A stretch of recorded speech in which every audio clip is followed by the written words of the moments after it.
আসসালামু আলাইকুম, আমার নাম ইয়ামিন। আমি আছি সোনারপুর জেলা থেকে এমকে টেকনিক্যাল ট্রেনিং স্টুডিওতে প্লাম্বিং অ্যান্ড পাইপ ফিটিং কাজ শেখার জন্য। আসসালামু আলাইকুম, আমার নাম মিনার। আমার জেলা আছে চাঁপাইনবাবগঞ্জ। আমি এখানে বাল্টি কল লাগাইছি, আর এখানে কনসোল কল, আর এখানে বাচ্চা প্র্যাকটিক্যাল করতেছি। দেখেন আপনারা।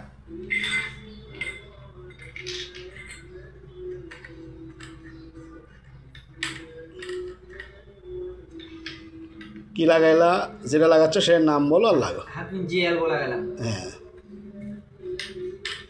যেটা লাগাচ্ছ সেটার নাম বলবো। হ্যাঁ,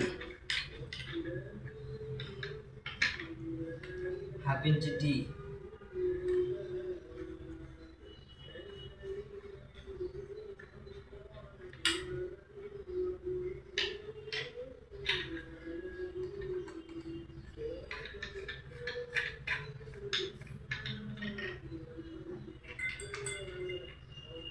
হাফিন জিএল